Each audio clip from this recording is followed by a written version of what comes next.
તો મેઘતાંડવની વધુ એક તસવીર ડભોઈથી સામે આવી રહી છે, જ્યાં ડભોઈ તાલુકાના 17 ગામોમાં પૂરમાં હાલત કફોડી બની છે।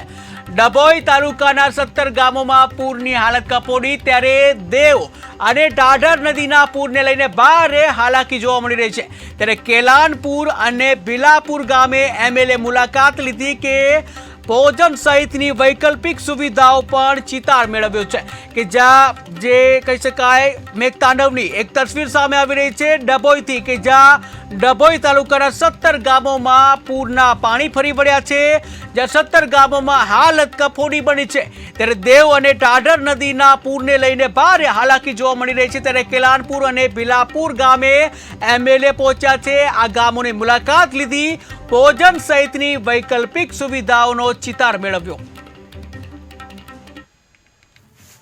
આજરોજ વડોદરા તાલુકાના કેલાનપુર, હરિપુરા અને ડભોઈ તાલુકાના ભીલાપુર ગામોની મુલાકાત લીધી છે।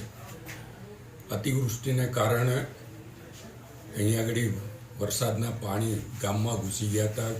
અહીંયા નવી નગરી ને બધા વિસ્તારોમાં પાણીની તકલીફ ઊભી થઈ હતી। વર્ષો પછી આ ગામોમાં પાણીની આ પરિસ્થિતિ આવી હતી, એટલે અહીંયા મુલાકાતો લીધી છે। તલાટી અને સરપંચ ભેગા થઈને સર્વે પણ કરાવી રહ્યા છે, અને જે કંઈ નુકસાની હશે એ સરકારમાં રજૂઆત કરીને શક્ય એટલી વધુ મદદ આ લોકોને મળી રહે એ માટેનો પ્રયત્ન કરવામાં આવશે।